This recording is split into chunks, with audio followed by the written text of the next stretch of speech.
চলে এসেছি আবার একটা নতুন রেসিপি নিয়ে। আজ বানাবো মাছের ডিমের বড়া। এই প্রচণ্ড গরমের মাঝে যখন একবার বৃষ্টি হয় তখন যেন মনে হয় কিছু ভাজাভুজি খাই।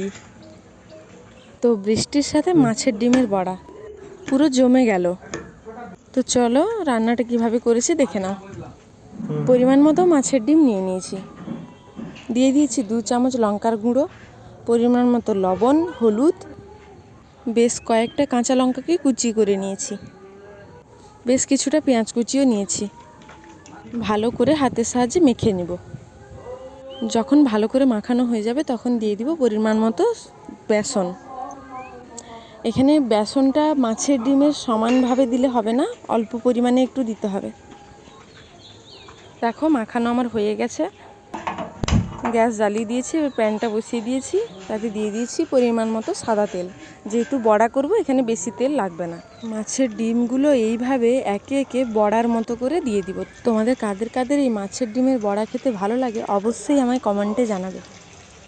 আর যারা আমার এই পেজে নতুন তারা এই পেজটি ফলো করে আমার পাশে থাকবে। তো সমস্ত বড়া দিয়ে দিয়েছিলাম, এবার ওলট পালট করে নিচ্ছি। এক পিঠ হয়ে গেছে, আরেক পিঠ করে নিব। এই পিঠটাও ভাজা হয়ে গেছে, এবার এইভাবে আরেকবার ওলট পালট করে নিব। লাল লাল করে ভেজে নিয়েছি, এবার নামিয়ে নিচ্ছি।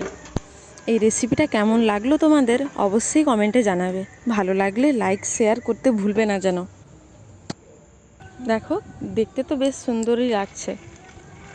আবার দিয়ে দিলাম একইভাবে,